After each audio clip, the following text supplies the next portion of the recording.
toi, tu es mon serviteur. De la manière que tu t'es promené pour faire du mal aux gens, c'est de cette même manière que tu vas te promener maintenant toute ta vie pour faire du bien aux gens. La seule chose qui peut faire peur à un démon, c'est le nom de Jésus.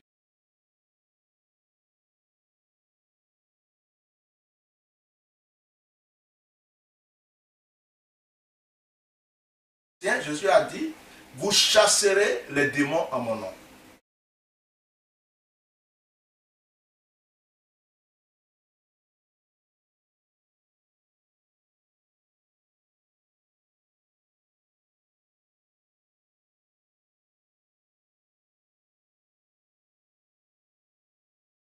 Mais parce que Dieu est Dieu, il était là avant la création.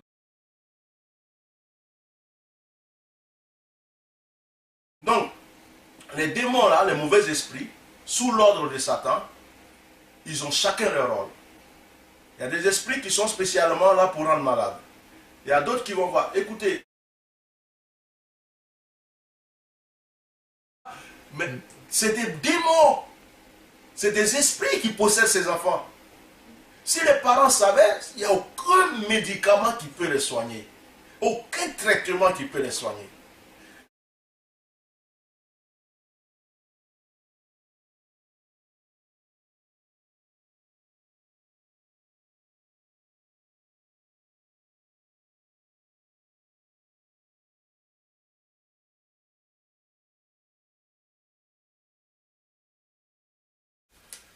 Bien-aimés, que la grâce de Dieu soit avec vous au nom de Jésus. La Bible nous a dit, en toutes choses, nous devons louer Dieu. Nous devons bénir son Saint-Nom et le louer. Nous avons perdu notre nouveau-né hier, mais j'avais déjà rendez-vous pour une interview avec des jeunes lycéens qui doivent passer le bac. Ils voulaient savoir certaines choses concernant l'église évangélique et ils ne comprenaient pas la différence entre l'exorcisme, la délivrance et tout ça. Et j'ai quand même respecté le rendez-vous aussitôt que j'ai sorti ma femme de l'hôpital pour les expliquer certaines choses bibliques. Alors, on n'a pas pu enregistrer tout le début parce que celui qui devait filmer était en retard, il nous a pris en cours. Mais je vous envoie cette vidéo qui dedans se trouve aussi certains enseignements ou certaines réponses pour certaines personnes peut-être qui se posent des questions concernant l'église évangélique et concernant l'exorcisme. Je vais vous dire que ça a été bref parce qu'avec toutes les preuves que je suis en train de traverser actuellement, je n'ai pas eu le temps d'énumérer des versets, de les donner des choses concrètes. Donc je suis volé brièvement les questions et j'ai donné ce que je pouvais donner pour le moment. Et bonne écoute et visionnez cette vidéo et sachez que quelles que soient nos épreuves, quelles que soient nos difficultés, nous ne devons pas arrêter de faire l'œuvre de Dieu car notre foi doit rester être attachée en Dieu. Et je voulais profiter aussi pour remercier tous ceux qui nous soutiennent dans la prière, qui nous encouragent. Que la grâce de Dieu soit vraiment sur votre vie. Et merci de nous aider pendant ces épreuves. Et priez beaucoup pour mon épouse et pour mes enfants, car c'est les plus éprouvés. Merci beaucoup. Et donc, Martin Luther a compris que ce n'était pas biblique, qu'ils étaient en train d'enseigner n'importe quoi aux gens. Donc, du coup, il a commencé à en parler au pape, il a commencé à en parler à toutes ces personnes. Et on lui a dit, mais toi, tu es un protestant. Tu es un protestant, tu protestes contre les choses qui sont déjà trucs, tu es un protestant, donc du coup est née l'église protestante. Et parce qu'il y a un nombre de prêtres et de chrétiens qui l'ont suivi dans cette vérité, ça donc est née l'église protestante. Donc, encore dans l'église protestante, en lisant la Bible, d'autres ont découvert que dans l'église protestante, ils sont bien sortis de l'église catholique, mais ils ont ramené encore certaines choses de l'église catholique qui faisaient que ce n'était pas totalement biblique. Donc les gens cherchaient au fur et à mesure à retourner à la Bible. Alors ce qui s'est passé, c'est que dans l'église protestante, ils ont vu que voilà, il y a des gens qui priaient encore, qui parlaient de pénitence et ceci, les gens ne lisaient pas trop la Bible et surtout que les gens ne manifestaient pas trop la puissance de Dieu. Donc est né encore un autre mouvement qui s'appelle le pentecôtiste. Les pentecôtistes, c'est-à-dire c'est ceux qui se disaient nous voulons agir comme la première église qui est née le jour de la Pentecôte, où il y avait la manifestation, il y avait des guérisons, les gens exerçaient les dons spirituels. Donc il y a eu le groupe pentecôtiste. Et au fur et à mesure, dans le groupe pentecôtiste, il y a encore des groupes qui sont nés, comme par exemple les évangéliques, les pentecôtistes unitaires. Mais en fait, dans le milieu pentecôtiste ou le milieu évangélique, on va dire que quand tu étudies bien, ils prêchent toujours et ils vivent tous la même chose. Mais après, il y a différence de noms. Et puis, il y a certains petits trucs qui ne vont pas. Il y a d'autres qui vont vous dire, bon, nous on croit au Saint-Esprit, on croit aux guérisons, on croit à la délivrance, on croit à ce que vous appelez les exorcistes, on croit à ça. Et il y a d'autres qui vont dire, nous on est limité à ça, il ne faut pas qu'on aille jusqu'à là, ça c'est pas. Et ça a créé des petites séparations comme ça au fur et à mesure. Donc, je vais m'arrêter là parce que là, je suis déjà allé. Donc, c'est de là qu'est née l'église évangélique. Voilà. Donc, l'église évangélique, dans le mot évangélique, il faut savoir qu'il y a le mot évangélisation. Parce que ce que j'avais dit aux journalistes, c'est que quand on lit Matthieu chapitre 28, je vais vous envoyer tous ces passages-là parce que là, on n'aura pas le temps de les lire. Matthieu chapitre 28, Jésus a laissé des consignes à sa résurrection avant de partir de monter au ciel. Il a dit, allez par tout le monde et annoncer la bonne nouvelle. Et il a dit, celui qui croira et qui sera baptisé sera sauvé. Et celui qui ne croira pas ne sera pas sauvé. Donc Jésus a laissé les consignes. Donc le but de chaque chrétien, c'est d'aller vers d'autres personnes pour annoncer la bonne nouvelle. Si moi j'ai reçu une nouvelle qui me plaît, par exemple j'ai ramassé de l'or quelque part, et que je sais que vraiment c'est bien pour toi, je viens, je t'explique, écoute, dans tel endroit, va-t'en, tu vas ramasser aussi de l'or. Donc c'est un peu apporter une bonne nouvelle. Et donc, voilà, c'est comme ça que l'église évangélique, pour chaque chrétien, par exemple, si madame, toi, Stéphane, ou n'importe qui accepte Jésus, il n'a pas besoin d'être pasteur, il n'a pas besoin d'être prêtre, il n'a pas besoin d'être monseigneur ou évêque ou quoi, pour aller annoncer à quelqu'un qu'il a reçu une bonne nouvelle. Donc, en fait, c'est l'ordre que Jésus a laissé à tous les chrétiens. Voilà. Donc, oui. Et comment vous êtes dirigé vers cette voie spirituelle? Ah, bon, c'est ce que j'avais expliqué au monsieur, il a mis là, que je suis un ancien louba, tout ça. En fait, moi, la voie chrétienne, je vais vous dire, c'est une longue histoire. Je ne croyais jamais dans ma vie que j'allais m'asseoir un jour avec une Bible parler de Dieu. Ah oui, parce que j'étais un enfant, un jeune comme tout le monde. J'ai vécu ma vie. Moi, j'ai fumé du shit. Je me suis bagarré plusieurs fois dans la rue. J'ai eu des... Et je me moquais même quand je voyais des chrétiens avec des grosses Bibles. Je disais, mais qu'est-ce qu'ils ont à faire avec ça? Je me moquais. Mais ce qui s'est passé, c'est que, en plus, j'étais enfant de cœur, dans une église catholique, d'une famille catholique. Mon grand-père était le chef de l'église catholique de ma ville natale, là où se trouve la basilique en Côte d'Ivoire, en ce moment à Yamoussoukro. Et j'étais enfant de cœur, j'étais baptisé, j'étais confirmé, tout ce que vous voulez. Mais j'avais une vie, je vais dire, de débauche. Alors moi, disons, je ne pouvais pas avoir une seule copine. Je les échangeais comme des chemises. C'est-à-dire j'étais un bordélique, mais dans la tête. Je me bagarrais, mais pour rien, tu me régales, ça ne me plaît pas. Je dis, qu'est-ce qu'il y a, j'arrive, et puis bon, j'enchaîne. Et j'ai fumé du shit. J'ai fait toutes ces choses. Et un jour, j'avais fait une connerie, c'est-à-dire que j'ai voulu forcer, monter dans un bus pour aller dans une autre ville, à côté voir un pote. Et puis le chauffeur ne voulait pas parce que j'étais très bourré, il m'a demandé mon titre de transport. J'en avais pas et j'insistais pour monter. Et donc, c'est devenu une sorte d'embrouille. Et j'étais énervé quand j'ai tapé sur la vitre. Et puis, par malheur pour moi, la vitre s'est cassée. Alors, on m'a poursuivi, on m'a attrapé et on m'a fait asseoir dans le bus. Et on m'a ramené là où je voulais aller au départ. On ne voulait pas me prendre. On m'a ramené jusqu'à là, à la gendarmerie. Et j'ai été déféré après, tout ça. Bon, le propriétaire du bus n'avait pas apporté plainte. Mais j'ai été déféré et j'ai connu la prison. J'ai fait 1 mois en prison. C'est là pour ma première fois que j'avais connu la prison. Et quand je suis sorti de prison, que je suis revenu chez moi à la maison, je partais chez mes grands-parents. D'ailleurs, je suis en train d'écrire mon livre bientôt. J'espère que je vais avoir quelqu'un pour méditer ça, pour raconter toute ma vie, mon histoire. Et je suis allé chez mes grands-parents. Il y avait un pasteur qui était dans cette cour. Et ce pasteur, dès qu'il m'a vu, il a une certaine compassion. Pourtant, personne ne m'aimait en ce moment. J'avais les oreilles percées, j'avais des guines déchirées en bad boy, je me rasais ici, je me rasais là, j'avais une tête. Quand je marchais dans la rue, je prenais toute la rue, je marchais comme ça, je me croyais le plus fort, le plus caïd. Je me promenais avec des couteaux dans la poche, tout ce que tu veux. Et le pasteur a eu le courage de s'approcher de moi. Et il s'est approché, il m'a parlé de Jésus, je l'ai regardé, j'ai dit, mais je suis déjà chrétien, je suis baptisé, je suis confirmé, tout ce que tu racontes, je le fais déjà. Il dit, non, c'est pas ça. Il m'a poursuivi avec cette parole. Et un jour, il va arriver un malheur dans ma vie. Je me croyais très fort, et ce jour-là, on était allé à une petite soirée, et j'avais trop bu, et j'ai eu affaire à quelqu'un qui a profité de ce que j'étais ivre, et qui m'a tabassé avec une barre de fer. Donc, il m'a couché dans la rue comme si j'étais mort. Et mes parents, puisque comme j'étais connu dans la ville, ils ont appelé mes parents et mes parents sont venus me chercher. Ma mère pleurait et tout.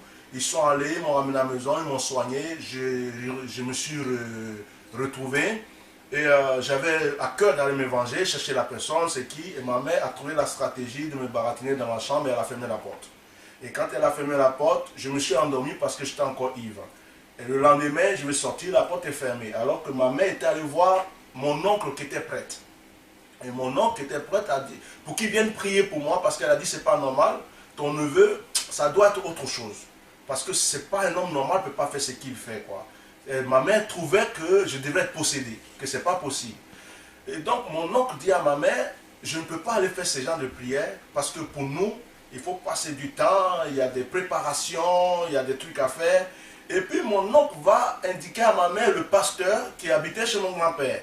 Mon oncle va lui dire, dis à ce pasteur, parce que eux, les évangéliques, ils ont l'habitude de prier beaucoup et il peut aller prier pour lui. Donc le pasteur, dès que ma mère allait le voir, il est venu aussitôt. Et qu'il m'a trouvé à la maison, ils ont ouvert la porte, je le regardais méchamment, je disais, qu'est-ce qu'il veut chercher encore celui-là? J'avais même envie de faire quelque chose et tout. Il a eu son courage, il m'a parlé, je ne l'écoutais même pas. J'attendais qu'il finisse et que je m'en aille. Et à un moment, il a dit, bon, est-ce que tu acceptes que je prie pour toi? Il dit, ouais, si tu veux. Je vous assure, dès que le pasteur a commencé à prier pour moi, quelque chose s'est déclenché. C'est-à-dire que je suis rentré dans une autre phase. Je commençais à sortir des voix, des mots, des trucs. Je commençais à faire la forme des animaux et tout ça. J'aboyais comme un chien, je rampais comme un serpent. À un moment même, je cherchais à m'envoler, je faisais tout. Et le pasteur, il criait au nom de Jésus, tu sors de ce corps. Et il disait le nom de certains esprits qu'il sentait voir en manifestation en moi, jusqu'à ce que le dernier qui était dans ce corps-là, qui ne voulait pas sortir, il disait avec une grosse voix, il disait que lui, il était Satan. Il dit non, lui, on ne te le laisse pas, que depuis sa naissance, on est avec lui, on l'a suivi partout. Il disait ça au pasteur, qu'on ne veut pas le laisser. Le pasteur a prié, et à un certain moment, c'est comme si j'étais projeté, et puis cette chose est sortie de moi. Et je vous assure, c'est comme si on venait de m'enlever quelque chose. Je n'étais plus la même personne. Et ce jour-là, puisqu'on était dans une cour commune, parce que ça existe en Afrique, les cours communes où il y a beaucoup de gens qui habitent les uns, tout le quartier, et les gens même dans la rue sont venus comme si c'était un match de football ou quoi, ils sont venus assister à ma délivrance. Toute la ville en a parlé parce qu'on me connaissait. Et ils disaient non, le jeune qui faisait la bagarre là, le jeune Louba, les gens avaient peur de moi, dit mais voilà, et aujourd'hui voilà ce qui s'est passé. Et puis ça a mis une réputation dans la ville. Et depuis ce jour, c'est comme si on m'avait enlevé quelque chose. Et j'ai plus eu envie d'aller voir mes amis, avec qui je faisais les sales coups et tout. Et j'ai commencé à me rapprocher plus de ce pasteur. Et je commençais à lire un peu la Bible, je commençais à apprendre à prier et tout. Et quand je priais, j'ai reçu de Dieu. C'est-à-dire qu'un jour, j'ai eu une manifestation dans la prière et une voix qui m'a dit, toi, tu es mon serviteur. De la manière que tu t'es promené pour faire du mal aux gens, c'est de cette même manière que tu vas te promener maintenant toute ta vie pour faire du bien aux gens. Et depuis ce jour, ça ne m'a pas quitté. Je suis allé à l'école biblique, j'ai fait une formation de pasteur, j'ai servi dans plusieurs églises en Afrique, je suis venu en France plusieurs fois, j'ai été en Italie, j'ai été dans plusieurs autres pays et voilà, ça me suit. Donc je suis comme quelqu'un que Dieu a attrapé pour dire bon, toi, je veux que tu ailles aider les autres. Donc voilà, c'est ça un peu ma vie. C'est comme ça que je suis venu là-dedans. D'accord. Voilà. Et maintenant, ça vous apporte quoi? Je veux dire, Ça m'apporte quoi? Oh, c'est ma raison de vivre. c'est ma raison de vivre. Vous savez, je vous dis quelque chose. À part que j'ai des enfants et que je veux voir mes enfants grandir et tout ça, et les amis, même si je mourais aujourd'hui, je me dis enfin, je peux mourir tranquille. Vous savez pourquoi? Parce que j'ai la paix du cœur. J'ai la paix du cœur parce que quand je me rappelle que j'ai tabassé des innocents, quand je me rappelle que j'ai agressé des personnes qui vraiment ne méritaient pas la chose, quand je me rappelle que ma vie servait à faire que du mal, je partais en boîte, je faisais n'importe quoi, je faisais des promesses à des filles par exemple, et puis elles croyaient, et puis demain je les jetais, je faisais n'importe quoi, je faisais souffrir les autres, qu'aujourd'hui je peux envoyer au moins la paix dans le cœur d'une seule personne. Je me dis vraiment ça m'apporte tout, ça m'apporte tout, et je jeûne beaucoup, je prie. Là je vais vous dire, je sors d'un jeûne de 3 jours, 3 nuits sans manger. J'ai commencé à boire de l'eau qu'aujourd'hui, ça fait 3 jours depuis lundi que j'arrive. Par exemple, on peut me dire, telle personne, tu peux m'appeler pour me dire j'ai un problème, aide-moi dans la prière. Et en priant, je peux recevoir qu'il faut que je jeûne une semaine pour toi. Et je peux être en jeûne, ça peut être de 6h à 18h, je coupe pendant une semaine. Devant Dieu, je parle de toi à Dieu, je prie pour toi. Et en général, Dieu aide beaucoup de personnes qui m'appellent pour me rendre témoignage que ma prière les a fait du bien. Et pour vous prouver que c'est ma raison de vivre et que j'aime Dieu, là, normalement, je pouvais reporter cette entrevue ou l'annuler. Parce que hier, j'ai perdu mon bébé. Il est né prématurément à 7 mois de grossesse. L'enfant était en vie, l'enfant tout allait bien, il ne sait pas qu'est-ce que l'hôpital a fait. Et l'enfant n'a pas survécu. Et c'est une douleur, je viens juste de ramener ma femme de Poitiers. Je pouvais dire non, je reste collé à ma femme et tout. Mais c'est ma femme même qui m'encourage, qui me dit va, tu as un rendez-vous, c'est des gens qui ont besoin. Parce que ma femme, quand je l'ai connue, je vais vous dire, c'est une jeune fille de 24 ans comme vous, une Française. Une jeune fille de 24 ans. Et la voilà, qui est là avec mes enfants. Voilà, vous aurez l'occasion un jour de la voir. Si vous allez sur mon site, vous verrez souvent des photos de ma femme. Et ma femme, quand je l'ai connue, elle était catholique. Hein. Elle était catholique, elle ne connaissait pas ce que je suis. Mais avec tout ce qu'elle a vu que Dieu fait dans ma vie, elle s'est engagée et aujourd'hui, elle me soutient vraiment. Et c'est notre raison de vivre. Donc, pour vous dire que j'aime Dieu, moi je crois en Dieu, je crois qu'il existe. Parce que, comme je l'ai dit au journaliste, mais il a mal interprété, j'ai dit que dans ma vie, j'ai vu des miracles de Dieu. J'ai vu des miracles, c'est pourquoi je crois en Dieu. J'ai déjà vu une personne qui allait, par exemple, après tous les examens à l'hôpital, on a dit qu'elle était sidéenne. J'ai prié avec cette personne, je l'ai revue une autre fois, je ne l'ai même pas reconnue, elle m'a dit qu'elle était guérie, c'est elle qui m'a rendu témoignage. J'ai déjà vu quelqu'un qui est mort, les gens sont en train de pleurer, je viens, je pleure, je crie, la personne se lève, il demande, mais qu'est-ce qui se passe? Peut-être qu'il était dans le coma, je ne sais pas, ça n'a pas été examiné. Mais pour tous ceux qui pleuraient, il était mort. J'ai vu, tout dernièrement, même mon fils qui est là, qui est en train de filmer, on était dans une ville qui s'appelle Val-de-Reuil. J'ai la preuve, Val-de-Reuil en Normandie, une femme qui avait un pied plus court que l'autre, on lui a fait une chaussure exprès pour qu'elle puisse marcher un peu le truc. On a prié, j'ai prié pour la femme et j'ai ordonné, j'ai dit au pied, je t'ordonne de pousser au nom de Jésus, parce que je prie au nom de Jésus. Je ne prie pas à mon nom, je n'ai pas de gris-gris, je n'ai rien d'autre. Moi, je crois au nom de Jésus, je crois qu'il est puissant pour agir. Et donc, quand j'ai dit pousse, le pied sortait comme ça, au fur et à mesure, jusqu'à ce que ça arrive à la limite. Et j'ai dit, stop, tu t'arrêtes. Et ce témoignage a touché tout Val-de-Reuil, même son kiné, tout le monde se sont demandé, mais qu'est-ce que tu as fait pour être... Et je ne vous parle pas des femmes stériles qu'on a dit tu n'accoucheras jamais, qui aujourd'hui ont des enfants et tout.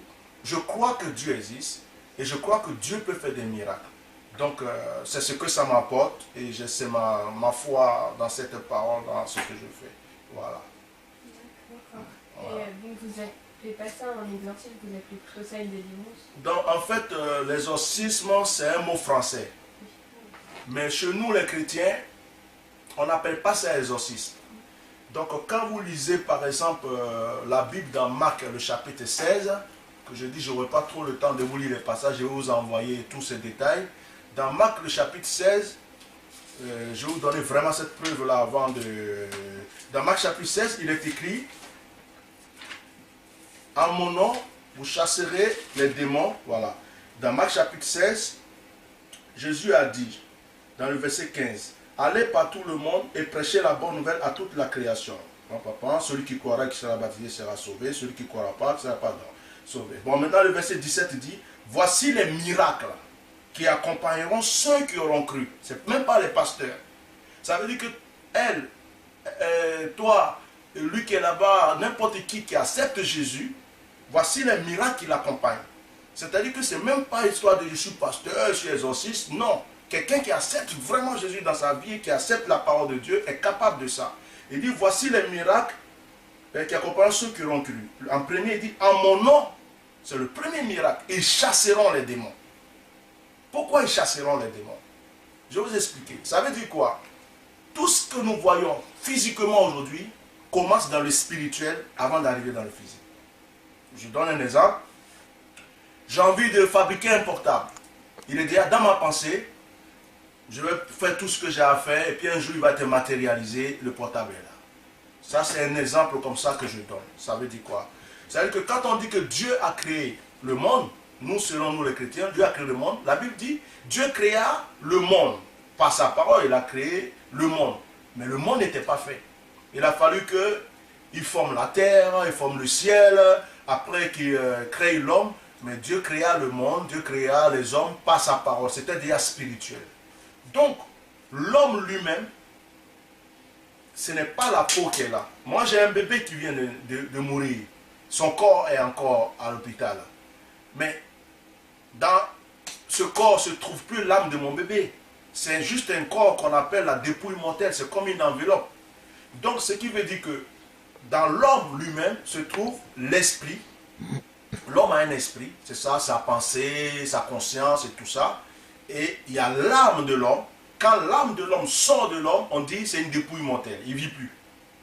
Et donc après ça, il y a le corps qui est celui-là qui accepte d'emballer toutes ces choses.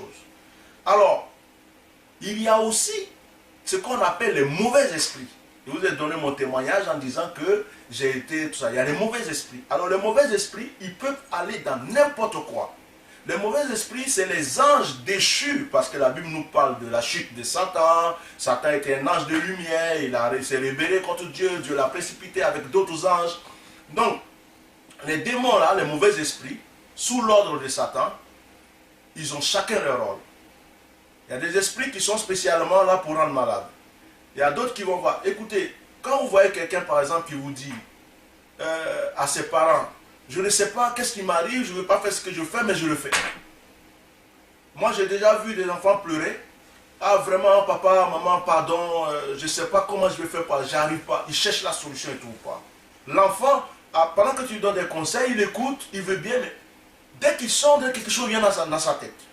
Comment vous pouvez accepter qu'une personne normale, une jeune fille ou bien un jeune homme, quelqu'un normal, peut se lever de lui-même pour dire je vais me suicider parce que j'en ai marre? C'est pas normal. C'est pas normal. Il y a des esprits de mort, des esprits de suicide. Il y a des esprits. Le monde est rempli d'esprits. Même quand on passe là, des fois vous pouvez même passer devant les esprits sans savoir. Alors ces esprits-là, ils font quoi? Ils aiment posséder l'homme. Ils peuvent posséder des animaux. Ils peuvent même, un esprit, il cherche toujours un espace pour habiter. Il peut rentrer dans une maison, il peut faire tout ce qu'il faut. Alors Jésus nous a donné l'ordre de les chasser. Donc nous, on les chasse au nom de Jésus. Mais l'exorcisme, c'est quoi? C'est que dans le monde, il y a beaucoup de personnes aussi qui cherchent à chasser les esprits.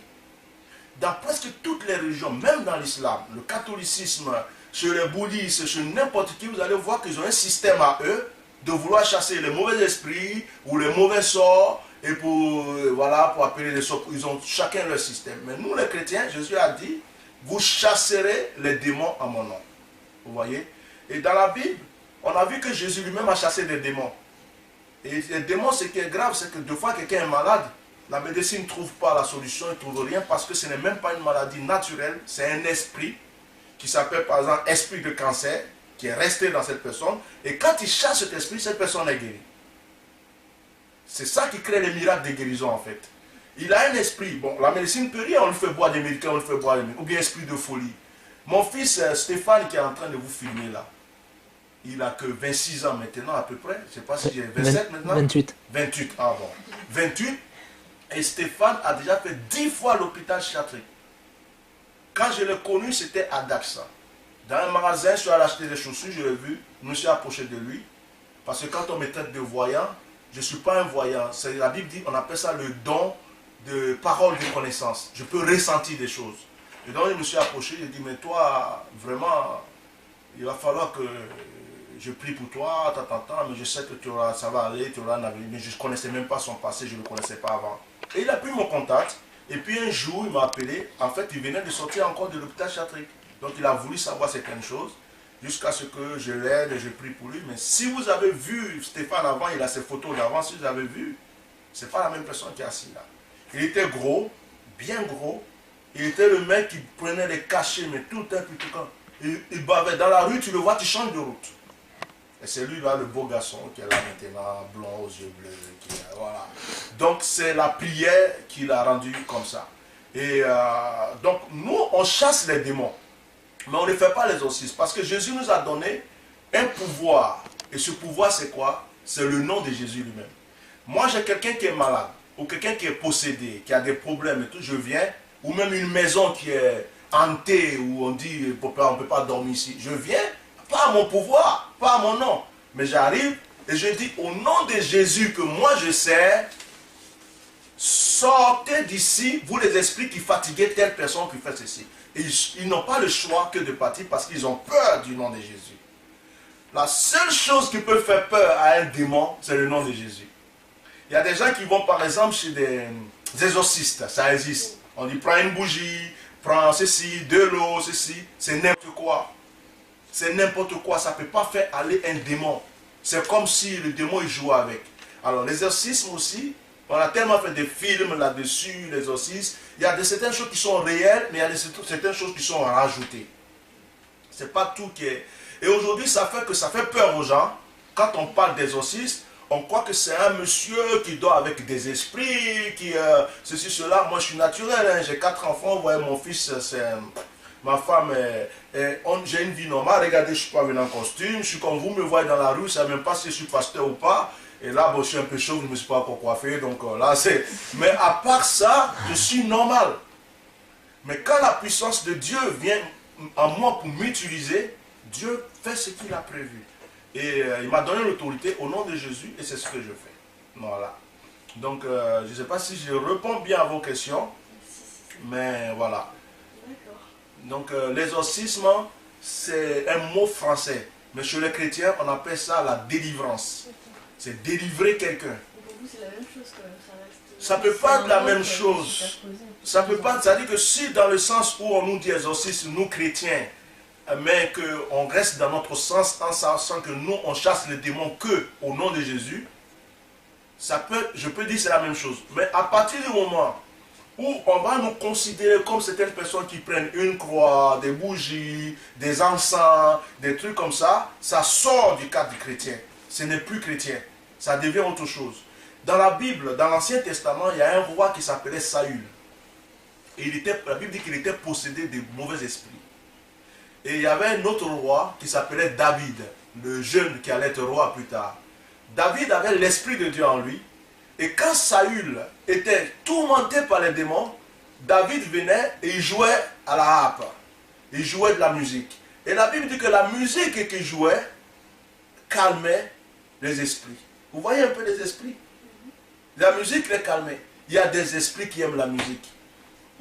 Il y a des esprits, mais je vous assure, il y a des esprits qui vont dire, oui, j'ai un examen, par exemple, j'attends, j'ai le bac à passer, je ne sors pas ce week-end. Mais cet esprit aime tellement la musique qu'il va te dire, oh, lève-toi, on va bouger. Comme si tu ne pouvais pas mettre, par exemple, un CD chez toi, danser un peu. Allez, on va en boîte, mais rien que pour te faire dépenser, pour rencontrer des gens qui ne vont pas tout à fait forcément sympas avec toi, pour peut-être te créer des problèmes, mais juste parce que cet esprit a envie d'aller danser. Juste parce qu'il a envie d'aller danser. Est-ce que tu comprends? Donc David, par exemple, Saül était tourmenté, David l'a calmé avec ça, et on a vu qu'il y avait aussi des personnes bossues, des personnes avec des maladies quelconques, Jésus a chassé l'esprit. Par exemple, actuellement, il y a une maladie qui existe que les gens souvent croient qu'on peut guérir facilement. C'est par exemple l'épilepsie et les choses comme je peux appeler ça les lunatiques, l'épilepsie. Et puis les enfants qui piquent les crises, j'ai vu ça à la télé là. J'ai dit si les parents savaient, ils allaient chercher d'autres solutions. Et ben, les enfants qui sont là, et puis un coup, piquent les crises, ils tapent. C'est le nom que j'ai oublié là. Ils ont un nom. Hein? Il y a Gilles de la Tourette. Je ne sais pas si c'est forcément ça. Ça dit qu'ils tapent tout, ils cassent tout. Hyperactif. Hein? Hyperactif. Hyperactif et tout ça. Mais c'est des démons. C'est des esprits qui possèdent ces enfants. Si les parents savaient, il n'y a aucun médicament qui peut les soigner. Aucun traitement qui peut les soigner. Alors ces parents, s'ils savaient, ils vont chercher un homme de Dieu. Je n'ai pas dit un exorciste qui va les donner des bougies, de tout ça ne résoudra rien du tout. Parce qu'il faut savoir une chose. Les démons, on peut les calmer, on peut leur donner ce qu'ils veulent et puis ils s'adoucissent donc, comme David qui donnait la musique et puis David, et on peut les chasser. Alors, soit on les chasse, ou soit on les laisse habiter dans la personne et puis on les calme, comme des gens dangereux qui sont là, on leur donne la nourriture qu'ils veulent. Donc, ces enfants, par exemple, tu vas voir qu'on va prier pour lui, on va dire à l'esprit qui l'anime, va-t'en, sors de cet enfant au nom de Jésus, et l'enfant va être libre comme toute personne. Voilà. Je parle beaucoup, hein. Oui, moi, si c'est 10 heures, 1 heure, pouf. Oui, ça répond aux questions. Ça répond à toutes vos questions? Ok. Mais comment expliquez-vous qu'on puisse encore croire à ça aujourd'hui? Ah, comment on puisse croire en ça encore en 2014? Mais parce que Dieu est Dieu. Il était là avant la création du monde, même si on nous a fait comprendre à l'hôpital que, à l'école on nous a fait comprendre à l'école que, en fait, le monde c'est un système, après l'homme était des singes et tout. Moi, croyant, je sais que je n'ai jamais été un singe, j'ai aucun ancêtre qui a été un singe. Moi, c'est Dieu qui m'a créé. Je suis sorti d'un ventre d'une femme. Je refuse qu'on dise que je suis singe et je n'accepterai jamais. À l'école, je suis obligé de répondre oui, oui, oui pour avoir mes diplômes et puis ça s'arrête là. Mais jamais je vais dire que j'ai été un singe. Donc, voilà ce qui se passe, c'est que Dieu, la Bible dit, il est alpha, il est oméga. Chez Dieu, le temps n'est pas compté comme nous. Dieu existe. Si vous lisez la Bible, vous allez voir que l'Apocalypse, même toutes ces choses que nous sommes en train de vivre aujourd'hui, les guerres, les parents, les enfants qui ne respectent pas les parents, parce que c'est dit que dans les derniers temps, moi j'ai 42 ans, et je me rappelle que nous, quand on a commencé dans notre temps, c'était pas comme ça, un enfant il respectait. Moi aujourd'hui j'ai mon fils de 4 ans, s'il a envie de me dire pourquoi, et pourquoi, non, tu n'as pas le droit, il me dit ça. Alors qu'à notre temps, et papa a dit ça, oui papa j'ai compris et puis c'est fini quoi. Donc tout a changé. Tout a changé et c'est écrit dans la Bible que dans les derniers temps, il aura ces choses, des cris de guerre. On va entendre qu'il y a eu un tremblement de terre par là, on va entendre qu'il y a des tribulations, regardez même la nature, tout change. On ne reconnaît pas l'hiver, on ne reconnaît plus l'automne, on ne reconnaît même plus l'été, tout se mélange. Et on parle de pollution, d'accord, mais c'est des choses qui ont été prédites dans la Bible. Et la Bible parle de l'Apocalypse. C'est pourquoi des fois il y a des gens qui disent oui, ça va être en 2014, ça va être en 2000. C'est faux. Personne ne saura le jour et l'heure. Personne. Alors ceux qui vont faire des provisions et tout ça, ils perdent leur temps. Parce que si ça doit arriver, ça arrivera et puis nul ne peut se cacher ce jour. Voilà. Donc, ce qui fait que nous vivons dans le temps de Dieu. Tant qu'on est vivant, tant que le monde n'est pas fini, tant que l'Apocalypse n'a pas été accompli, que Satan, la Bible dit que Satan sera vu, quand on parle de Satan, les gens ne croient pas, il sera vu, il sera lié. Tout le monde le verra de ses yeux. Tant qu'il n'a pas été lié, jeté dans les temps de feu, et que ceux qui ont cru en Dieu pour croire les paradis, qui ont été au paradis et ceux qui doivent la faire, bon ça c'est d'autres sujets. Tant que ça n'est pas accompli, sur cette terre, on continuera à chasser des démons. Et on continuera à prier pour les malades. On continuera à vivre des douleurs, des petits moments de joie, des petits moments de tristesse. Ces choses ne s'arrêteront pas. Et donc, tant qu'on vit, quelle que soit l'année, quel que soit le temps, les démons existent toujours. Et il faut les chasser. Voilà. D'accord. Donc, ça veut dire qu'il y a Il peut y avoir un lien ou il peut ne pas avoir un lien. Ce n'est pas toutes les maladies qui sont possessives. Voilà. Et écoutez, je peux avoir une maladie qui a été provoquée par exemple, un virus, par exemple, par quelque chose de normal comme décrit la médecine. On n'a pas ça, c'est pas forcé que ce soit parce que la personne est possédée. Et puis, je peux être malade parce que, soit par exemple, quelqu'un qui a trop fumé peut avoir le cancer. Je peux être malade parce que j'ai provoqué ça par mon propre comportement. Ça, c'est pas un esprit. Mais ce que j'essaie de dire, c'est que la plupart du temps et souvent, il y a des maladies et des choses qui sont causées par des esprits. Et dans ce cas-là, la médecine ne peut rien faire. On est obligé de faire la délivrance de ces personnes. Voilà. De prier pour que le mal, cet esprit qui a envoyé ce mal, s'en aille et que la personne soit libre. Voilà. Mais on ne va pas dire que tous ceux qui sont malades sont possédés. Je vous termine avec un seul exemple. Je priais pour une dame. La femme, elle était handicapée. J'ai prié et je lui ai dit, c'était pendant un grand programme, j'ai même la vidéo, et je lui ai dit, madame, au nom de Jésus, lève-toi et danse avec moi. J'ai pris sa main et s'est levé. Et ça criait tout le monde, oh, alléluia, et tout ça. Bon. Et j'ai trouvé un autre cas où j'étais obligé de dire à l'esprit, j'ai dit, toi, esprit qui handicape ce corps, sors au nom de Jésus. Et quand l'esprit est sorti, il y a eu des manifestations et tout, la personne est devenue normale parce que c'est un esprit qui était handicapé, qui était dans son corps. Donc il fallait que cet esprit s'en aille. Donc voilà, c'est comme ça. Vraiment, je suis désolé, on n'a pas beaucoup de temps. Voilà, moi je suis ouvert. Si avec vos professeurs, vos amis, vous voulez vraiment quelque chose de mieux, de plus, qu'on ait le temps, de trucs, moi je suis ouvert. C'est pas une secte, vous êtes rentré ici, vous allez voir, il n'y a rien de dangereux, c'est pas une fête, c'est pas diabolique. Nous on est là juste pour aider les gens, on chante. Quand vous voyez nos cultes les dimanches, alléluia, on chante, gloire à Dieu, je prends la Bible, je prêche, et puis on remercie Dieu, on rentre chez nous à la maison, comme tous les chrétiens du monde entier. Voilà. Merci beaucoup. Voilà, de rien.